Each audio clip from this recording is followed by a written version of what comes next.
लंबे अरसे बाद और लंबी जद्दोजहद के बाद भगवान राम के मंदिर का पुनर्निर्माण शुरू हो गया है।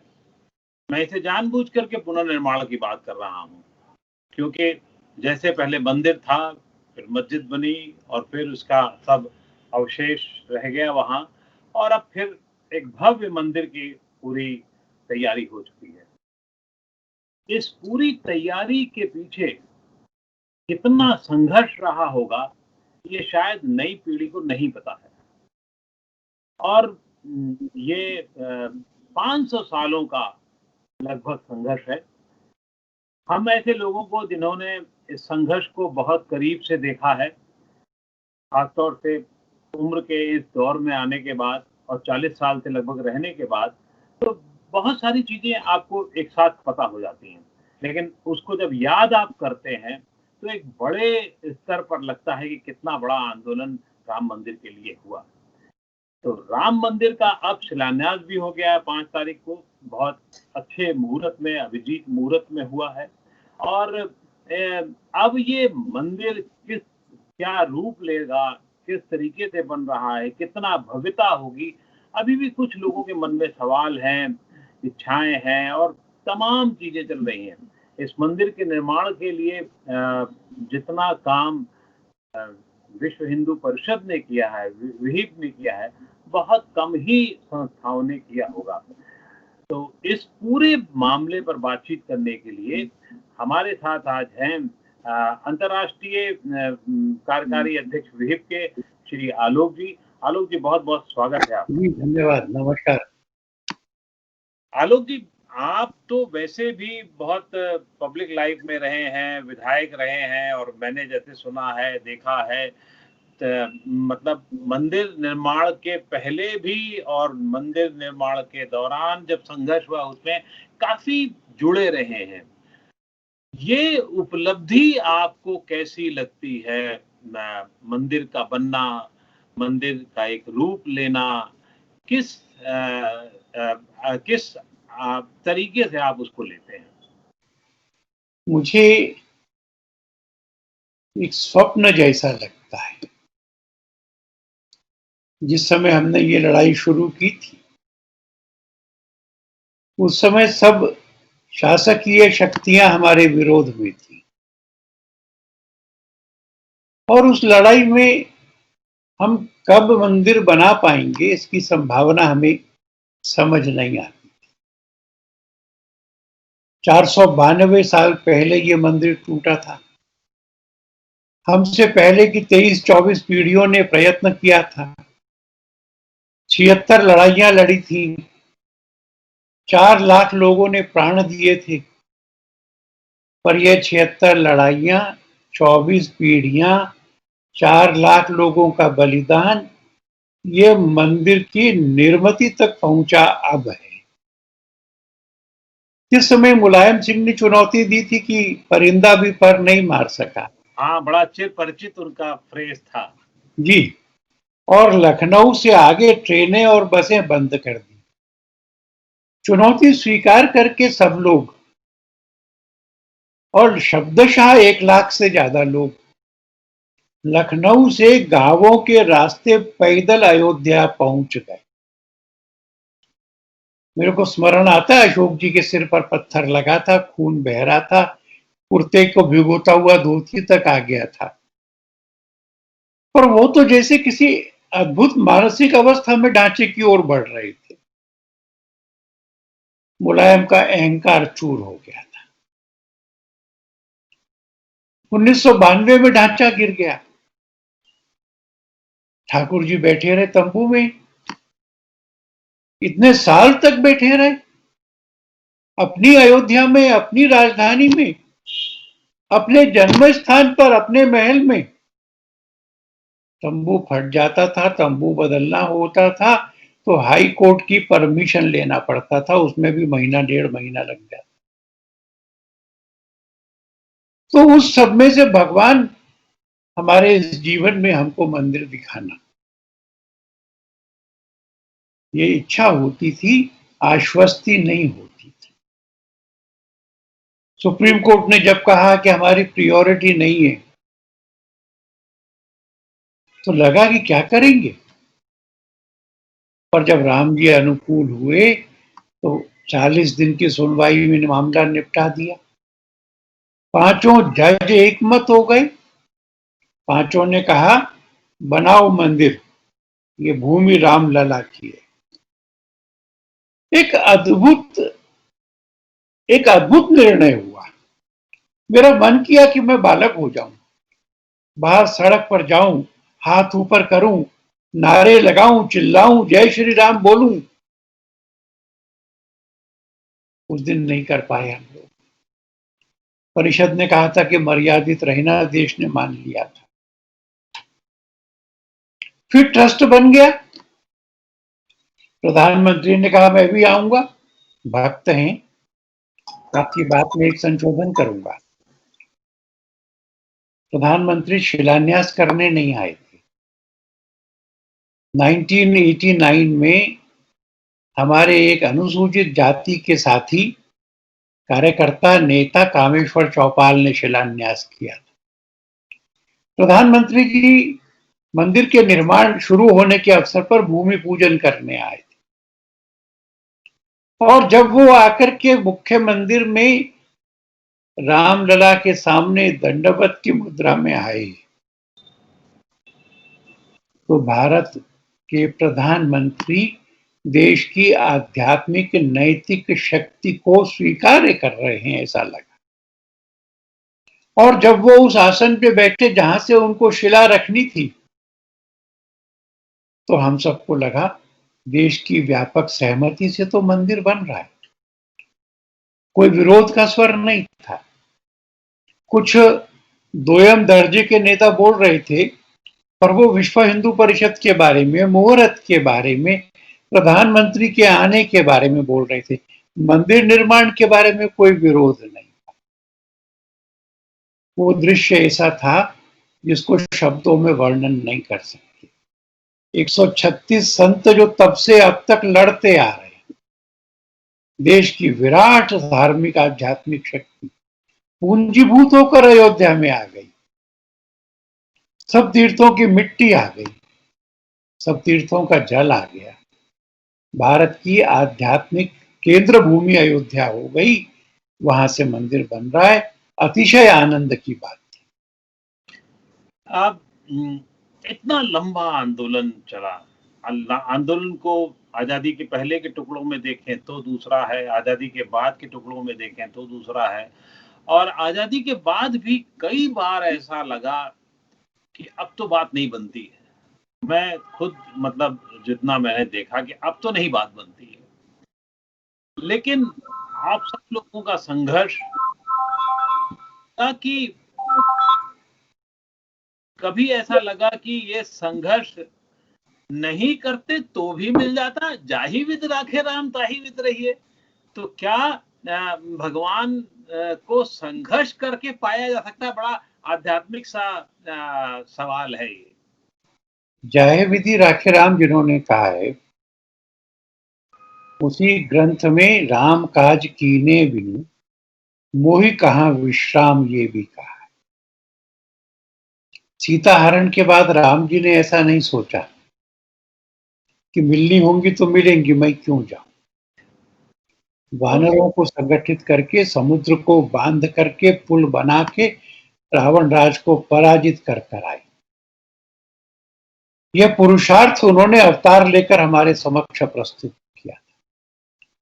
नहीं लड़ते तो नहीं मिलता, लड़े इसलिए मिला। पर मैं आपको कहूं कि होगा कि नहीं होगा, इस बारे में बहुत शंका नहीं थी।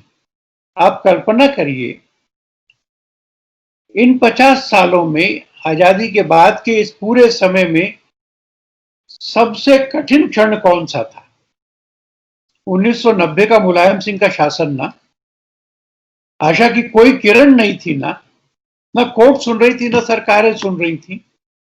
उस समय श्री अशोक सिंघल जी ने एक बड़ी जमीन खरीद कर अयोध्या में कार्यशाला के लिए सब सामग्री और बड़ी मशीनरी खरीद के पत्थर मंगाकर खंबे बनवाने शुरू कर दिए। ये काम या तो कोई मूर्ख कर सकता था, या वो व्यक्ति जिसको यह अदम्य आत्मविश्वास हो कि दुनिया की सारी शक्तियां एकत्र हो जाएं तो भी उनको परास्त करके हम मंदिर बनाएंगे।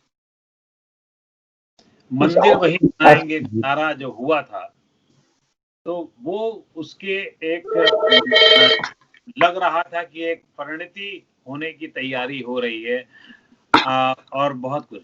अब जब ये मंदिर बनना तय हुआ है, भगवान राम की बात आपने कही और आपने कहा कि भगवान ने सीता जी का उदाहरण दिया, तो सीता जी के लिए तो और उनको जो कुछ है उनको तो समाज के लिए साबित करना था। यहाँ तो हम लोगों को, या जो भी उसमें संघर्ष में रत थे, जितने लोग थे, आप सब लोग देशवासी जितने रत थे, उनको वो प्रेरणा जो लगातार थी, वो कैसे आप अब अगर आप अब एनालाइज करें, अब आप उसका अध्ययन करें, तो किस किस तरह से मिलती रही होगी? मैं समझता हूं कि बाकियों के बारे में सबका नहीं कह सकता। मैं तो जब भी आंखें बंद करता था तो मुझे 1528 में मीर बाकी ने जो किया हो, मैं उसको जैसे प्रत्यक्ष देखता था।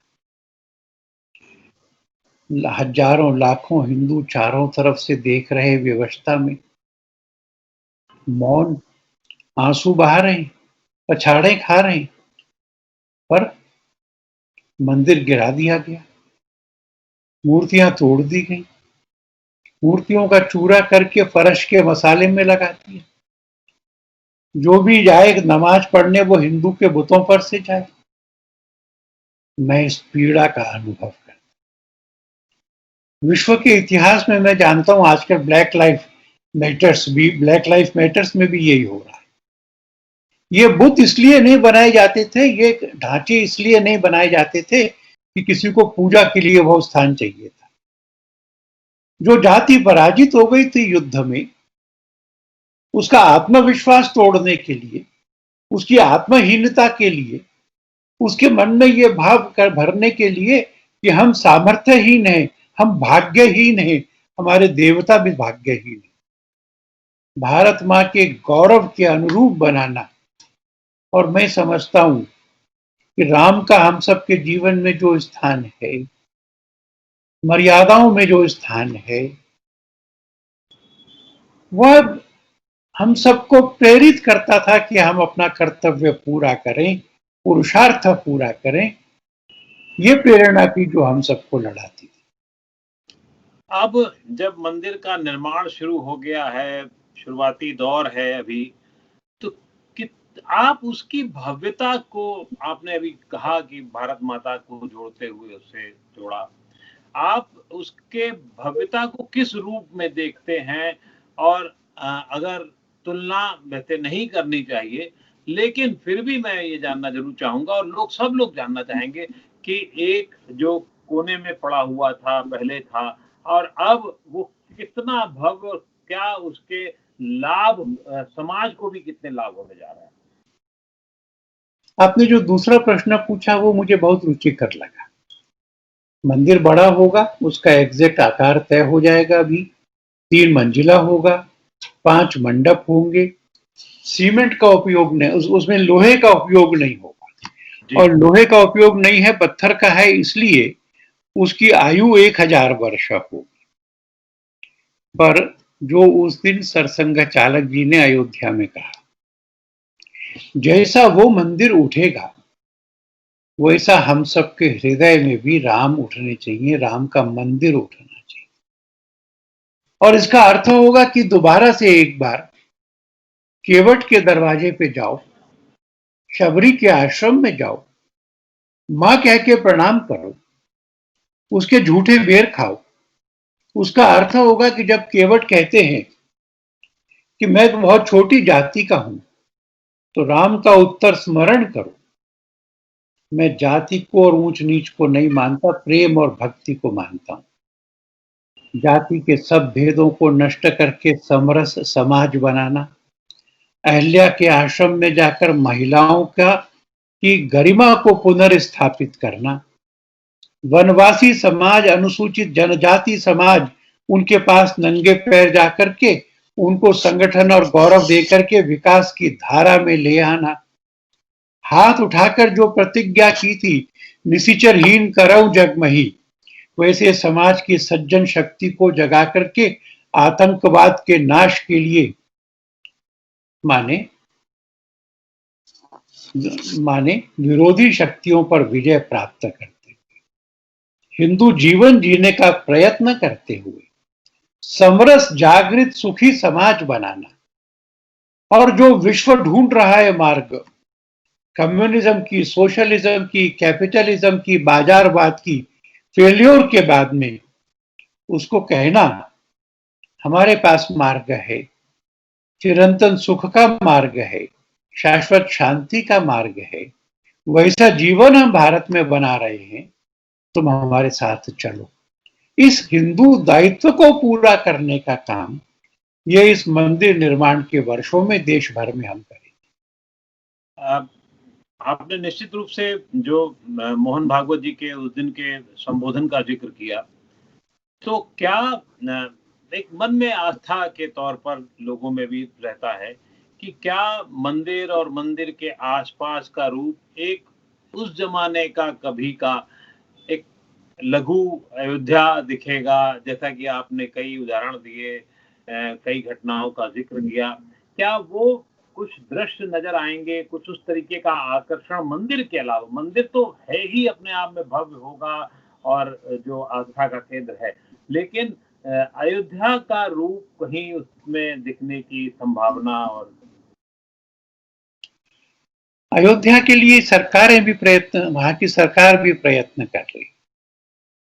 हमारे पास जो 70 एकड़ जगह हमारे पास माने जो तीर्थ क्षेत्र के पास जगह है, उसमें एक बड़ा संग्रहालय जिसमें राम के जीवन की झांकी भी पूरी होगी और राम जन्मभूमि के संघर्ष का भी इतिहास होगा। अशोक जी के, वामदेव जी महाराज के, देवरा बाबा के, परमहंस रामचंद्र दास जी के, सबके दर्शन करना, ज्ञात अविज्ञात वीरों के संघर्ष को स्मरण करना, उसके महत्वपूर्ण पहलुओं की दोबारा से यात्रा करना, उसमें बड़े कार्यक्रम, कथाएं, रामलीला हो सके, इतना बड़ा मंडप होना, उसमें आने वाले सब लोग वहां भोजन करके जा सके, इतना बड़ा भोजनालय होना, कुछ बगीचा होना, कुछ जल होना, कुछ सरोवर होना, यात्रियों की अन्य सुविधाएं होना, ये 70 एकड़ की भूमि में इतना भव्य दिव्य होगा कि आने वाले व्यक्तियों के लिए राम जी के साथ रहना, अपने मन में, अपने शरीर में, अपनी आंखों से देखना, कानों से सुनना, उस भूमि पर चलना, हाथों से छूकर देखना, ऐसी अयोध्या बनेगी। आपने जैसा कि अभी जिक्र किया कि ध्वनि और हो सकता है लाइट एंड साउंड और बहुत सारी चीजें जो बहुत बड़ी नहीं है, लेकिन फिर भी लोगों को आकर्षित कर सकती वो होंगी, और हमें बताया ये गया है कि 2.5 से 3 साल का समय लगेगा इसमें।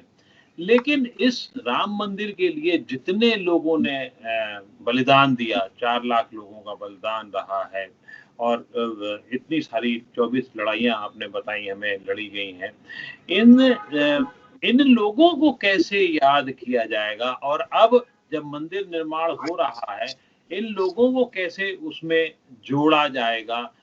पूरे देश को कैसे जोड़ा जाएगा? मैंने इसका जिक्र किया था। वहां जो संग्रहालय बनाएंगे उसमें उन सब स्मृतियों को जीवंत और दृश्यमान करेंगे। ऐसे करेंगे कि लोग उसका, उस संघर्ष का, उसकी तीव्रता का अनुभव कर सके। अद्भुत संग्रहालय होगा। देश भर के लोगों को जोड़ने के लिए हमने 2-3 चीजें सोची हैं। कोरोना का आतंक समाप्त होने पर 4 लाख से अधिक गांवों में जाएंगे। हर गांव में 4 लाख से ज्यादा, जी हाँ। और उसमें उत्सव करेंगे, आनंद मनाएंगे कि अपना मंदिर बन रहा है।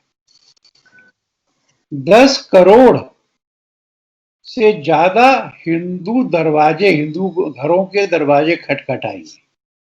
10 करोड़ परिवारों के पास, और उनसे कहेंगे अपना मंदिर बन रहा है, अपनी नेक कमाई में से उसके लिए दो।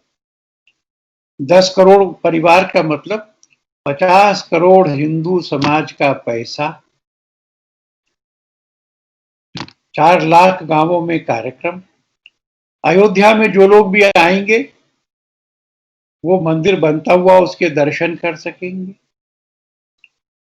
उसमें 10,000 कॉपर की प्लेट्स लगनी है, वो 10,000 अलग अलग स्थानों से आएंगी। उसमें 2 इंच लंबी 10,000 रॉड्स लगनी है पत्थरों को जोड़ने के लिए, वो 10,000 स्थानों से आएंगी। ऐसे 20,000 स्थानों से मंगाया गया हुआ तांबा, प्लेट्स या रॉड्स, 10 करोड़ परिवारों द्वारा दिया गया दान, और 4 लाख गांवों में हुआ उत्सव। ये प्रत्येक भारतीय को, उसकी अंतरात्मा को इस मंदिर से जोड़ करके इसको विश्व के महानतम तीर्थों में से एक बना देगा। परसों जब से ये खबर आई है कि उसमें लोहे का उपयोग नहीं होगा और तांबे का इस्तेमाल किया जाएगा, लेकिन ये अभी लोगों को स्पष्ट नहीं है कि तांबे के रूप में जो योगदान उनका होना है वो कैसे कर सकते हैं। मान लीजिए मुझे ही करना हो तो मैं कैसे कर सकता हूँ उसका? ये घोषणा थोड़ा जल्दी हो गई है, ये सब चीजें वर्कआउट अभी हुई नहीं है। इसको वर्कआउट करने के बाद में इसकी डिटेल्स लोगों के सामने आएंगी, उस समय लोग इसको कर सकेंगे।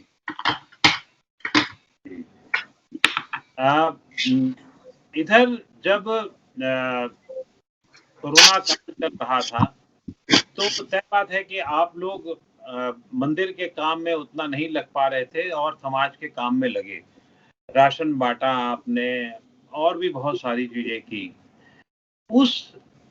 इस विपदा को, आप कोरोना की विपदा को किस तरीके से देख रहे हैं और उससे कैसे संघ या विहिप कैसे निपटता रहा? मुझे ध्यान है कि जब ये विपदा शुरू हुई थी जी, तो एक सर्वे छपा था जिसमें लिखा था कि 42% लोगों के पास में कुछ कमाई नहीं बची। वो आंकड़ा सच था और उस आंकड़े का समर्थन अमर्त्य सेन ने भी किया था। उसके आधार पर कुछ अखबार वालों ने ये खबर दी थी कि एक हफ्ते में भारत में फूड राइट्स होंगे, भोजन के लिए दंगे होंगे। मैं इस बात से बहुत संतुष्ट, आश्वस्त था कि दंगे नहीं होंगे, कोई भूखा नहीं सोएगा। भारत के सब मठ, मंदिर, गुरुद्वारे, डेरे, जैन स्थानक, बौद्ध स्थान, ये जो इतनी विशाल शक्ति है ना, ये सब की सब खड़ी हो गई भोजन बांटने के लिए, कच्चा राशन बांटने के लिए। और कुछ भी हो सकता है, पर विश्वनाथ के देश में कोई भूखा सोए ये नहीं होने देंगे। जब ये लाखों लोग पैदल अपने घरों में प्रवासी जा रहे थे, मैं फोन करके पूछता था, अपना सारा सामान लेके जाना, बच्चे को उठा के जाना, बुजुर्ग को हाथ पकड़ के बढ़ाना, बहुत कष्ट होते थे। भोजन का नहीं होता था, पानी का नहीं होता था। लोग हाथ जोड़ के पैर छू के प्रार्थना करते थे, कुछ तो पा लीजिए महाराज। ये जो शक्ति है धर्म की, जो इंफ्रास्ट्रक्चर है, पैसा है, साधन है, सामर्थ्य है भोजन कराने की, रहने के लिए स्थान देने की, हमने 70 वर्षों तक इसकी उपेक्षा की थी। इसका उपयोग करो ना, देश आगे बढ़ जाएगा। देश ने इस सामर्थ्य के दर्शन किए। अब मैं आपको कहूं कि आप जब बालक थे, मैं जब बालक था, तो घर आने पर माँ खाना ऐसे नहीं देती थी ना। जब तक हम हाथ पैर धोकर कपड़े बदल के पचड़े पे नहीं बैठते थे, खाना नहीं मिलता था ना। तो इसलिए आज हमें बार बार साबुन से हाथ धोना चाहिए, ये क्यों पढ़ाना पड़ रहा है? हमारे तो स्वभाव में था, शादी ब्याहों में भी स्टैंड लगता था हाथ धोने के लिए। तो मुझे लगता है कि हम इस आध्यात्मिक धार्मिक शक्ति को विकास के कामों में लगाएं।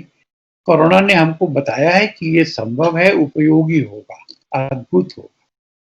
देखिए, कोरोना काल में जैसा कि आपने बताया, सच बात है, बहुत सारे लोगों ने मंदिर, गुरुद्वारे, जैन स्नातक सबने अपने-अपने तरीके से बाँटा भोजन और एक बहुत बड़ी विपदा से निपटने की वो कोशिश की। लेकिन जब मंदिर ऐसी चीज़ बन सकती है और बिना कोई विवाद हुए, बाद में कोई विवाद भी, एक विवाद का एक स्वर भी नहीं आया। लेकिन फिर इसी देश में क्यों दंगे होते हैं छोटी-छोटी चीज़ों को लेकर के? क्यों हम लोग इतना मतलब अपने आप को नियंत्रित नहीं कर पाते? मैं समझता हूँ कि इसके कारणों में गहराई से जाना होगा। सच बोलने की हिम्मत करनी पड़ेगी। आसपास में 2 घटनाएं हुई। किसी ने हजरत मोहम्मद का एक कार्टून बनाया। 60,000 की भीड़ इकट्ठा हो गई। एक विधायक का घर जला दिया, एक थाना जला दिया, सरकारी गाड़ियां जला दी। लगभग उसी समय, थोड़ा पुराना था पर प्रकाश में अब आया, भगवान कृष्ण को अर्धनग्न स्त्रियों ने घेरा हुआ एक बहुत आहत करने वाला चित्र है। सरकार से कहा, कार्रवाई हुई, दंगा नहीं हुआ। ये टॉलरेंस का पाठ, ये किसको पढ़ना चाहिए? अभिव्यक्ति की आजादी की सीमाएं कहां तक हैं, इसको निर्णय करने की जरूरत है कि नहीं? क्या वो कृष्ण और मोहम्मद के लिए अलग अलग होंगी? ईश निंदा का जो कानून पाकिस्तान में है कि जो कोई कुरान या प्रॉफिट के खिलाफ बोलेगा उसको मृत्युदंड मिलेगा, क्या भारत के मॉब उसको लागू करेंगे? कौन सा कोड लागू होगा भारत में? कौन सा कानून लागू होगा भारत में? जब तक दारुल हरब वाली बात रहेगी, दारुल इस्लाम वाली बात रहेगी, तब तक एकता कैसे स्थापित होगी? मुझे लगता है हिंदू और मुसलमानों दोनों समाजों में इन विषयों का विचार करने का यह अवसर है। और मुझे लगता है कि इस देश के सुधी जनों को, आपके जैसे जिम्मेवार समाचार पत्रों को ये विचार शुरू करना चाहिए, ये बहस शुरू करनी चाहिए। जब राम मंदिर का आंदोलन चरम पे था, तब एक नारा और भी हुआ करता था। अयोध्या के साथ-साथ काशी और मथुरा की भी बात की जाती थी। तो क्या अब वो बात खत्म हो गई है या उससे उस पे अभी काम होना बाकी है? मैं सोचता हूं कि हम अभी अपना पूरा ध्यान अयोध्या पे लगाए हुए हैं। बड़ा मंदिर है, बड़ा खर्चा है, बड़ी व्यवस्थाएं हैं, फिर देश भर का भाव जागरण है।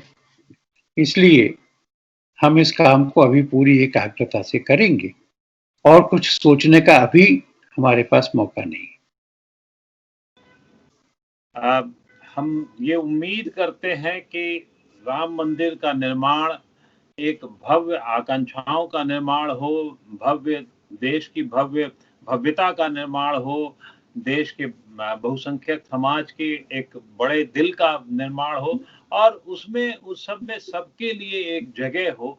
इस कल्पना के साथ, इस आशा के साथ आपने हमसे जो बातचीत की, बहुत-बहुत आभार आपका और शुक्रिया।